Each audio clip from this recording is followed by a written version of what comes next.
Let me take the same question to you. When we look at the entire situation we have at hand, and like Captain Umar said, when you say it's not something you can describe as political, is it? Well, let me take off from where Captain Umar, I like the way he put it together. But let me sum it up in one single word that is being used all over the world to handle this kind of challenge. The word is concatenation. Okay. You see, until we understand how to concatenate in Nigeria, you have said from the media that could this be political, could be that. In reality, we are yet in Nigeria to define what the problem is. And if we were to define the problem, if I want to do us a little favor this morning, we'd look at the fact that there is a line that connects all the dots. The bombings in Yanya, the kidnappings of the girls, nothing new about it. I serve as the special advisor to the president of CAN in the area of counterterrorism. Our constituency has been the first in the line of attack for the past 20, 30 years. We probably have more information, probably have more experience, because we were the first in the line of attack. Now, what we need to let the nation know is that we need to stop all this guesswork. This is a global phenomenon. It's not a local one. What is this thing actually? This thing actually is, watch this, is socio-economic, religious, traditional, judicial, militaristic, I can add a few more words, machinery that cloaks itself with religion.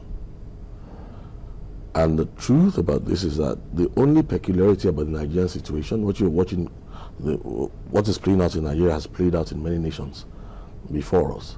It's just that our responses, like he said, we're trying to resort to the ancient military tactics. In fact, even when you quote your statistics, in the military there's what we call blanketing information and all that. It does not work with this one. So we need to learn how to concatenate quickly. And then secondly, more important of all, I think about 3 years ago I gave an interview that was on the headlines. I did say that the sitting president is a wartime president.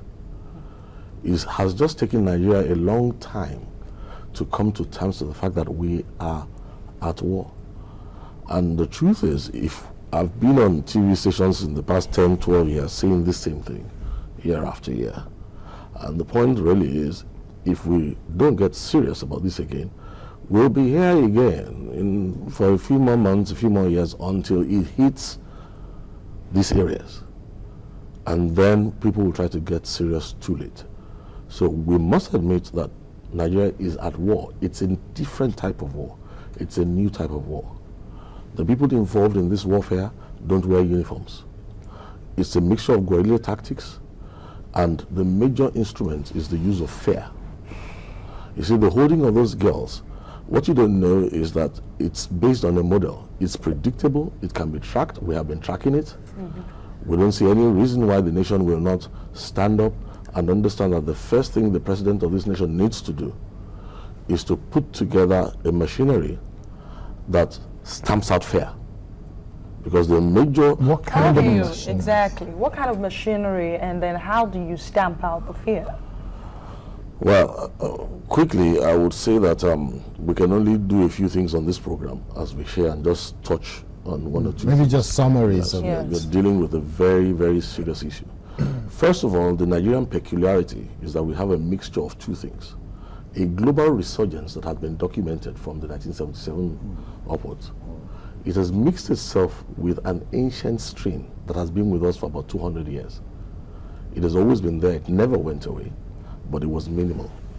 It has always been creeping up, but when it now mixed with the global expression, the global resurgence, the sophistication from the global arena came into Nigeria, and that's why we have seen an upsurge in recent years.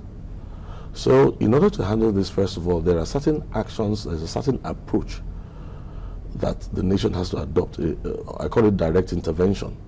First of all, let me say this to you, the president of the nation needs to demonstrate to this country first that the life of every citizen is much more important than the political ambitions of the entire political force in Nigeria. As a matter of fact,